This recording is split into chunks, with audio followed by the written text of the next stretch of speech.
সবাইকে নমস্কার। কেমন আছেন? আমিও ভালো আছি। তো আজ বাসায় মেহমান আসলো। মেহমানদের জন্য করতেছি মাংস দিয়ে মাটির আলু। তো প্রথমেই আমি আদা, রসুন আর কাঁচামরিচগুলো একটু ব্লেন্ড করে নিচ্ছি। তারপরে ওগুলো পেস্টগুলো, রসুন আর কাঁচামরিচের পেস্ট আর পেঁয়াজের পেস্টগুলো সবগুলো দিয়ে দিচ্ছি। সাথে মরিচের গুঁড়ি, হলুদের গুঁড়ি, জিরা ধনিয়ার গুঁড়ি একসাথে, মাংসের মশলা সবগুলো একসাথে নিয়ে অল্প পরিমাণ তেল দিয়ে একটু হাতে মেখে নিলাম ভালোভাবে। দেখুন ভালোভাবে মাখতে হবে। মাখার পরে একটা কড়াইয়ের মধ্যে অল্প তেল তুলে দিলাম। তারপরে তেলের মধ্যে মাংসগুলো ছেড়ে দিলাম। ছেড়ে দেওয়ার পরে ভালোভাবে নাড়াচাড়া করতেছি আমি। দেখুন ভালোভাবে কষিয়ে নিতে হবে। লাল লাল করে আমি ভালোভাবে কষিয়ে নিচ্ছি। একটা সুন্দর কালার এসেছে লাল লাল করে।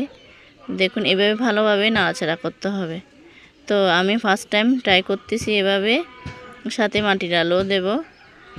রান্না করে অনেক সুন্দর করে কালার এসেছে। দেখুন এরকম লাল লাল মাংস আমার বাচ্চাদের বেশ পছন্দ। দেখুন তেল ছেড়ে দেওয়ার পরে মাটির আলুগুলো দিয়ে দিলাম। দেওয়ার পরে একটু বেশ ভালোভাবে নাড়াচাড়া করতে হবে। একটু উপর থেকে নিচে এভাবে ঘুরিয়ে ঘুরিয়ে চারিদিক দিয়ে ভালোভাবে নাড়াচাড়া করে দিতে হবে।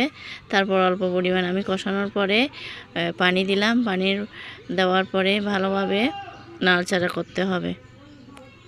আপনারাও আমার মতো এভাবে রান্না করলে অনেক মজা লাগবে। দেখুন পানি দেওয়ার পরে কালারটা কত সুন্দর কালার এসেছে।